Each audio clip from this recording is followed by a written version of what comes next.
Now, Russia's launched a deadly wave of missile and drone attacks across Ukraine, causing casualties and blackouts. And at least about 3 people are dead and several others have been injured in the latest firestorm in Ukraine's Dnipro.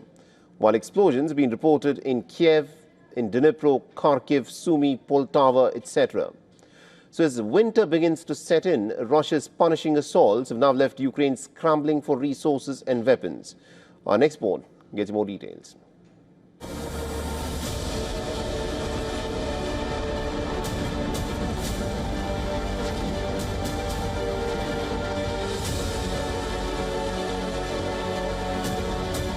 Russia launches a mass attack across Ukraine. Missiles screaming into cities. Swarms of Iranian-made Shahed drones lighting up the night sky.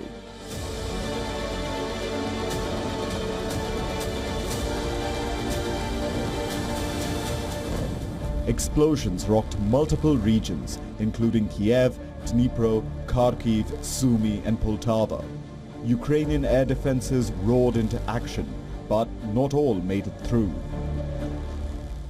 Ukraine claims Russia's latest aerial assault employed a combination of armed drones, cruise and hypersonic missiles, and fighter jets. Moscow used cruise missiles such as the 3M14 Kalibr and hypersonic missiles like the Kh-47 M2 Kinzhal. Reports say that Russia's MiG-type aircraft scrambled into the air at least twice during the night. These are the images from Dnipro, the 4th largest city in Ukraine, where a drone strike ripped through a 9-story building while people were fast asleep. Ukraine claims that Russia used a guided aerial bomb in Kharkiv. The Russian airstrike destroyed a gas station, leaving a huge crater. Attacks forced emergency power cuts and interrupted water supplies in the northern city of Kharkiv. The main targets of this strike were our cities, our energy infrastructure and our people. Unfortunately, there are casualties. In Dnipro, a Russian drone struck directly at a residential building. My heartfelt condolences to all the families and loved ones. All services are engaged.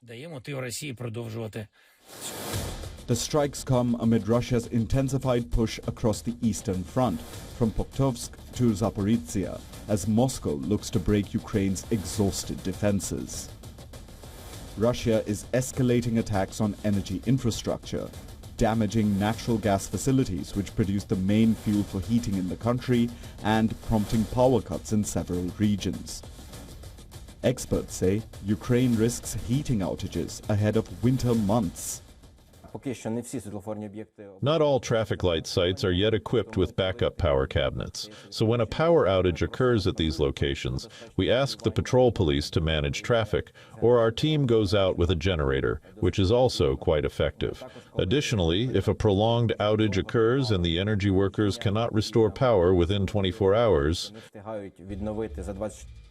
as the war enters a crucial phase, US President Donald Trump says Kiev and Moscow want to fight a bit longer, while he hoped that the 3.5-year-long war ends in the near future.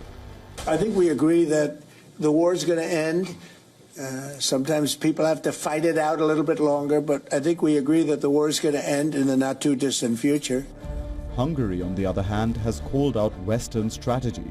Prime Minister Viktor Orban delivered a cold dose of realism during his meeting with Trump.